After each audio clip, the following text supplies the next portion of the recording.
Você está prestes a descobrir os detalhes mais obscuros de um relatório bombástico que pode mudar o rumo da política brasileira. O que aconteceu nos bastidores das eleições de 2022? Como Jair Bolsonaro estaria diretamente ligado a uma tentativa de golpe de Estado? Ainda mais surpreendente, a um suposto plano para eliminar seu principal adversário. Fique até o final, porque as informações reveladas hoje vão te fazer repensar tudo o que você sabia sobre os últimos anos da política nacional. A investigação da Polícia Federal revelou algo chocante. Jair Bolsonaro não apenas sabia de um plano golpista, mas teria agido de forma direta e consciente para executá-lo. De acordo com o relatório da PF, divulgado após o ministro Alexandre de Moraes, do STF, retirar o sigilo do caso, Bolsonaro participou ativamente de uma trama para impedir que Luiz Inácio Lula da Silva assumisse a presidência após sua vitória nas eleições de 2022. Os detalhes são perturbadores. O relatório aponta que o ex-presidente tinha pleno domínio da situação e que sua intenção era clara: alterar o curso democrático do país. Não bastasse isso, a investigação também revelou indícios de que Bolsonaro tinha conhecimento de um suposto plano para atentar contra a vida de Lula. Apesar das evidências, ele nega todas as acusações e se considera vítima de uma perseguição política sem precedentes no Brasil. O relatório da Polícia Federal tem quase 900 páginas e detalha como a suposta tentativa de golpe foi abortada de última hora, não por falta de vontade, mas porque o alto comando do Exército não deu apoio ao plano. Isso aconteceu em dezembro de 2022, quando a trama já estava avançada. Além de Bolsonaro, dezenas de pessoas foram indiciadas, incluindo militares e assessores muito próximos ao ex-presidente, reforçando a tese de que ele estava cercado por uma rede de aliados para concretizar seus objetivos. A investigação da Polícia Federal apontou que o ex-presidente Jair Bolsonaro teve plena consciência e participação ativa na tentativa de golpe de Estado em 2022 para impedir a posse de Luiz Inácio Lula da Silva. Ainda de acordo com a investigação, Bolsonaro também tinha pleno conhecimento de um suposto plano para matar Lula após sua vitória nas eleições. O ex-presidente nega as acusações e se considera um perseguido pela justiça. Bolsonaro planejou, atuou e teve o domínio de forma direta e efetiva sobre uma trama golpista que finalmente não se consumou por circunstâncias alheias à sua vontade, diz o relatório da PF, divulgado nesta terça, após o ministro Alexandre de Moraes, do Supremo Tribunal Federal, retirar o sigilo da investigação. Moraes determinou o encaminhamento do relatório final, de quase 900 páginas, da Polícia Federal à Procuradoria-Geral da República. Além de Bolsonaro, a PF indiciou outras 36 pessoas nesse mesmo caso, entre elas vários militares e assessores próximos do ex-presidente. A investigação considerou que, em dezembro de 2022, o plano golpista foi abortado de última hora por falta de apoio institucional do alto comando do Exército. Cabe agora ao Procurador-Geral, Paulo Gonet, decidir se denuncia o ex-presidente e os demais investigados pelos crimes apontados pela polícia, arquiva o expediente ou solicita novas diligências dos investigadores. Bolsonaro, de 69 anos, pode ser considerado culpado pelos crimes de abolição violenta do Estado Democrático de Direito, golpe de Estado e organização criminosa. O ex-presidente acusa Moraes, a quem considera seu inimigo político e um ditador, de agir fora da lei para impedir seu retorno ao poder. Bolsonaro pretende ser candidato nas eleições de 2026, mas está inelegível devido a uma condenação judicial em outro processo por ter questionado, sem provas, a confiabilidade do sistema eleitoral brasileiro. Agora, o caso está nas mãos do Procurador-Geral da República, Paulo Gonet, que precisa decidir. Ele irá denunciar formalmente Bolsonaro e os outros envolvidos pelos crimes apontados? Arquivará o caso? Ou pedirá mais investigações? As acusações são graves e incluem crimes como tentativa de golpe de Estado, abolição violenta do Estado Democrático de Direito e formação de organização criminosa. A questão que paira sobre todos nós é: até onde a verdade vai emergir diante de tantas disputas políticas? Bolsonaro, por sua vez, tenta se defender de todas as formas. Ele não só nega as acusações, como também ataca diretamente o ministro Alexandre de Moraes, a quem chama de ditador e inimigo político. Segundo Bolsonaro, o ministro estaria agindo fora da lei com um único objetivo: impedi-lo de retornar ao poder em 2026. E vi ontem já aquela grande rede de televisão, né? O Trump vai ter superpoderes. a extrema-direita do Brasil não pode ter isso. Já começaram a bater em nós, da direita, ontem, de novo o papinho de extrema-direita, que nós partimos para uma revolução em 26. E esse pessoal sempre culpa, é o Bolsonaro. Você vê, pegou uma onda no Brasil que tudo que acontece de ruim aqui, a culpa é do Bolsonaro. Se você dá um Google aí sobre submarino e implosão, veja, aquele submarino que implodiu a 4 mil metros de profundidade, lá na revista Veja, acharam uma maneira de ver que eu tinha influência na implosão do submarino a 4 mil metros de profundidade. É mais fácil. Você viu há pouco tempo, morte de indígenas, Yanomami, Bolsonaro, está morrendo mais agora, ninguém fala nada. Queimadas na Amazônia, foco de incêndio. Um absurdo, Bolsonaro aumentou. E muito, em quase 100%. De quem é a responsabilidade? Lá, a Marina culpa intempéries, culpa falta de chuva. Mas lá atrás era o Bolsonaro responsável. E nós tratamos essas coisas com muita responsabilidade. Como tratamos a questão da vacina com responsabilidade. Porque eu li os contratos da Pfizer. O cara não leu e critica. Mas esse não é assunto aqui de momento. Cada vez mais vem estudo de fora, o pessoal toma conhecimento e vê se fez a opção certa ou não. E eu sempre optei por uma coisa que, graças a Deus, voltará para o mundo agora, ou terá influência dos Estados Unidos para voltar para o mundo. A liberdade. Ou você tem liberdade ou você não tem. Você decida. Eu fui o presidente da liberdade. Eu jamais tomei uma só medida contra quem quer que seja da imprensa visando censura. É verdade. Eu tenho certeza que ainda sou das pessoas que mais apanham nas mídias sociais. Raramente eu entro com ação contra alguém que me ofendeu. Entrei há um ano e pouco atrás, quando uma mulher, uma jornalista, ofendeu minha filha de 12 anos de idade. A chamou de uma coisa que eu não vou repetir aqui. Há 2 anos não anda, não sai de primeira instância. Eu jamais tomei uma só medida para censurar a mídia. Pode ver, a presidente do PT declarou, ela falou, ou nós censuramos as redes sociais, ou acaba o PT. Pô, será que falta para muita gente da grande mídia entender o que está acontecendo? E se censurar as redes sociais, depois vai pegar as mídias tradicionais e vão escolher quem está com eles, quem não está, pau. Vai ter só um jornal aqui, o Grama, aqui no Brasil, como tem lá em Cuba, um só jornal. O pessoal tem que ver que esse tsunami vai chegar nele. O que eu observei naqueles janeiro, fevereiro, março de 23, quando eu estava nos Estados Unidos? Uma migração do pessoal que morava em estados democratas indo para republicanos. Com todo respeito aqui, é muito parecido com o que acontece no Brasil há 20 anos, pelo menos. Você vê uma migração do povo do Nordeste para o Sudeste e para o Sul, um pouco para o Centro-Oeste. Por que isso? Tem que ter um motivo. Aqui no Brasil, o PT comanda, o PT e seus satélites, comanda o Nordeste há 20 anos, pelo menos. O problema está nesses administradores, que eles apostam muito em dividir renda. Você tem que multiplicar. Sempre disse, eu na economia era somar e multiplicar. A esquerda é dividir. Vamos tirar de quem tem para dar para quem não tem. É o projeto da esquerda que foi derrotado agora no parlamento. Taxação de grandes fortunas. O dinheiro vai embora. Você começa a tirar, de repente não tem de quem tirar mais. Está todo mundo na miséria. Até a maior cidade de nordestino do Brasil é São Paulo. Não é Fortaleza, não é Recife, não é Salvador. É São Paulo. O pessoal sai de lá. Ninguém quer sair da tua terra natal. Quando eu prestei concurso para a Academia Militar das Agulhas Negras de Resende e fui para lá, a minha adaptação foi difícil. Eu não queria sair de Eldorado Paulista. Mas tem uma cidade pequenininha no Vado do Ribeira. Eu não queria sair de lá. E saí, até porque meu pai decidiu, vai para o Exército, não fica aqui. E eu fui embora. Se eu tivesse ficado em Eldorado, talvez, eu fosse um cidadão, outro qualquer, como temos lá, aproximadamente 5 mil habitantes em Eldorado Paulista. Não teria chegado onde cheguei. Não teria conseguido o que eu consegui. Não estaria falando com você aqui agora. Falando experiência de vida com o coração. Não é para ganhar simpatia de ninguém, não. Que vai um cara aí pegar o recorte que eu falei do Nordeste. Olha como o cara não gosta do Nordeste. Eu gosto do Nordeste.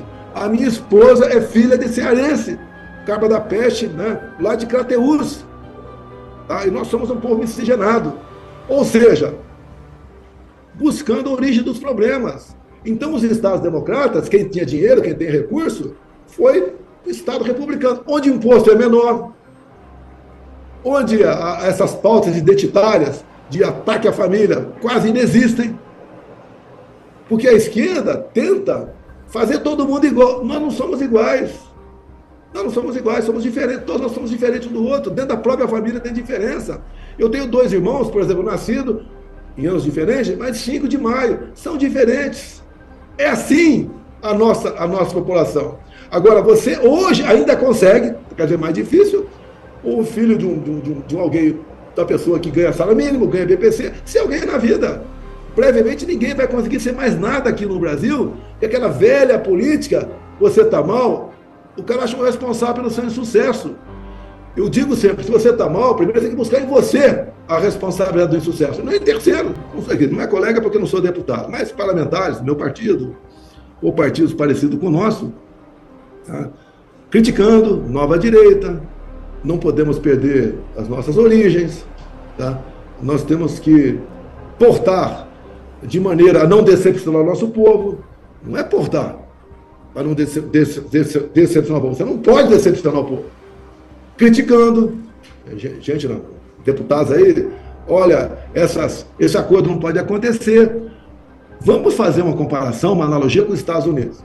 Lá tem 2 partidos, ou tu é republicano ou é democrata. Lá tem candidatura avulsa, tá? Tudo bem, mas isso não influi em nada. Lá você não vê, por exemplo, o Trump, que vai assumir agora, negociar ministério, negociar estatais, negociar o que quer que seja, com os democratas. Nem os democratas agora negociaram nada por lá de lá. Você não vê uma corrida dentro do partido atrás de cargos. Você não vê.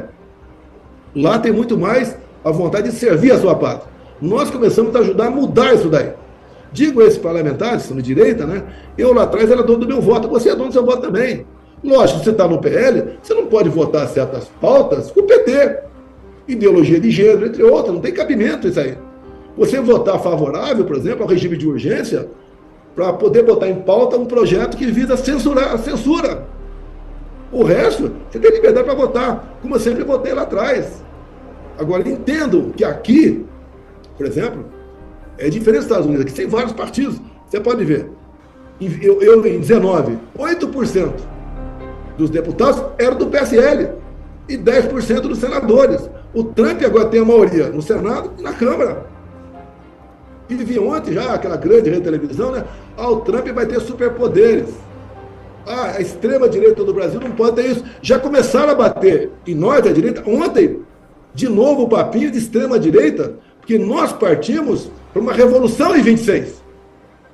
Podemos ter, sim, uma bancada enorme de senadores, de deputados federais, aí agregando alguns de outros partidos do nosso lado, que é o PR, que é o republicano, que é o PSD, que é o progressista. Isso tem tudo para acontecer. Então, o presidente da República passou por exame no Sírio-Libanês, em Brasília, e já está liberado para voar. E, enquanto isso, Bolsonaro quer saber se está liberado para voar para Washington, para a posse de Trump no 20 de janeiro. Eu levantei aqui a hipótese de Trump mandar um passaporte para ele. Pode fazer isso, né?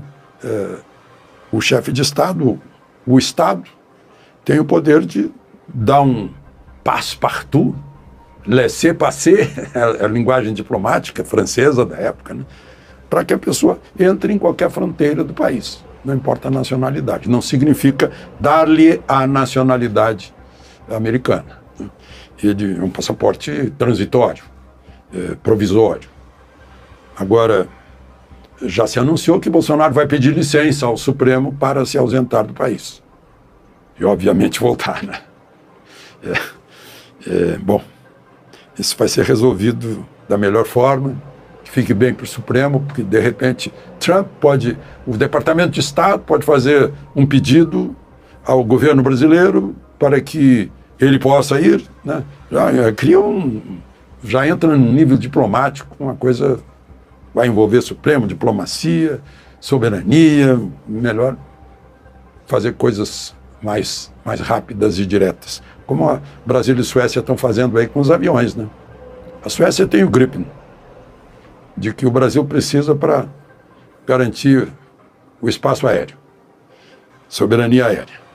E o Brasil tem KC-390, que é fabricado agora por uma empresa privada, mas entra lá também, ele entra em negociação o Estado. Lá eu acho que é a Saab, né?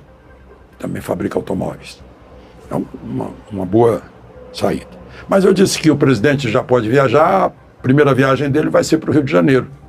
Na próxima segunda e terça-feira, na próxima que eu digo da outra semana, dias 18 e 19, é a reunião do G20, o grupo dos 20. E ele vai, claro, ele é o anfitrião. Vai ser o caos para o Rio de Janeiro. Vão fechar mesmo o aeroporto Santos Dumont, porque a reunião vai ser ali do lado, no Museu de Arte Moderna. Vamos esperar. Fala de Trump, porque hoje na saída da missa era o assunto. Trump.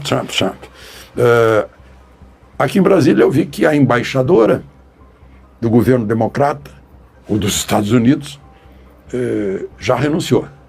Está voltando. Mrs. Bagley, ela não é diplomata de carreira, ela era uma consultora de empresas da Reynolds Tobacco. Reynolds Tobacco, só para vocês se lembrarem, né? Era do meu tempo de criança, eram os cigarros mais valiosos que a gente fumava escondido. Camel, Pall Mall, Lucky Strike. Uau! Né? Eram os grandes cigarros que Humphrey Bogart fumava nos filmes preto e branco. Né? E que na propaganda os médicos fumavam, os dentistas fumavam, os cowboys fumavam, né?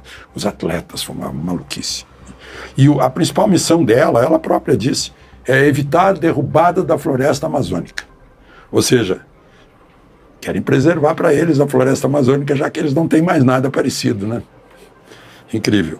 Agora, vejam só, está saindo uma mulher da embaixada, Trump foi acusado de machista, misógino. A maior parte das pessoas não sabe o que é isso, eu também não sabia. Isso é invenção dos intelectuais, aí. Por isso que eles perdem a eleição, porque eles não se comunicam, eles detestam o povo. Né? Misógino é aquele sujeito que tem raiva de mulher, é uma coisa assim. Né? E a primeira pessoa que ele escolhe é a chefe de gabinete dele, Chief of Staff, ou seja, a chefe da equipe da Casa Branca. Miles, se não me engano, a senhora Miles. Susan Wiles, também chamada de Suzy Wiles. Gente, ela é parente do Almirante Perry. Todo americano que estudou na escola primária sabe da história do Almirante Perry, que foi a oeste do Pacífico, descobriu o Japão para os Estados Unidos em 1850. Ela é da família, então ela tem uma boa dinastia. Né? E ela é tida como... O Trump quase disse que é autoritária, mandona, firme. Ela botou até o Trump na linha nessa última... Organizou o Trump, né? Que estava muito dispersivo, gastando energia, vai para esse lugar, vai para aquele, aqui rende mais, ali não vale a pena. Né? Pensadora. Né? Eu lembro que Tancredo tinha Dona Antônia, que era a secretária dele, que fazia isso também. E ela é secretária de Trump e agora vai organizar o governo. Mas eu diria chefe do gabinete civil. Né? E uma grande escolha. Ela tem 67 anos. Bom, falando mais de Trump, né? A gente fala dos jornais, né? E das pesquisas. Que ridículas essas pesquisas, né? Era um empate. Né? Os jornais estão perdendo o crédito. Gente, tem duas coisas que são importantes. O jornal tem que ter importância, né? Para ser um rumo, um farol, né? E tem que ter crédito, senão ninguém acredita. Eu falo aqui toda hora, agora mesmo, né? Gazeta do Povo de Curitiba tem uma oferta de R$5 por mês, por 12 meses, né? Para que você se torne assinante. E você sabe muito bem o que é a Gazeta do Povo.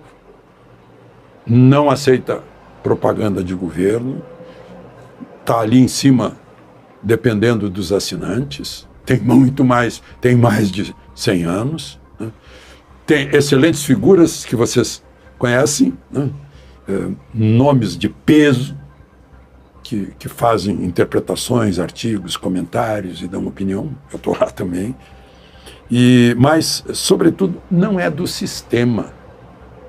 Não é daquele tipo de imprensa áulica, que só sabe elogiar, que acaba levando as pessoas a cometerem enganos. Eu vi agora mesmo, tristeza, uma colega nossa, da Agência Estado, com 26 anos, morreu de repente. Trump vai desencavar as coisas da área da saúde durante a pandemia e muita coisa vai ficar esclarecida e a gente vai ver que muita morte poderia ter sido evitada. O futuro político do ex-presidente é incerto. Bolsonaro está inelegível devido a outra condenação, que o acusou de questionar sem provas o sistema eleitoral brasileiro. Mesmo assim, ele mantém o discurso de que pretende se candidatar nas próximas eleições presidenciais. Mas será que, diante de tantas acusações, isso será possível? Será que os brasileiros estão prontos para enfrentar mais um ciclo eleitoral marcado por essas polêmicas? Agora, eu te pergunto, até que ponto essas acusações podem mudar o cenário político do Brasil? Você acredita que Bolsonaro está sendo vítima de uma perseguição, como ele alega, ou as evidências apontam para algo que não pode mais ser ignorado? Será que as instituições brasileiras estão realmente fortalecidas para lidar com situações como essa ou estamos mais vulneráveis do que pensamos? Deixe sua opinião nos comentários. Se você busca estar atento à geopolítica brasileira, deixe seu like, inscreva-se no canal e ative as notificações para não perder as próximas publicações. Até mais!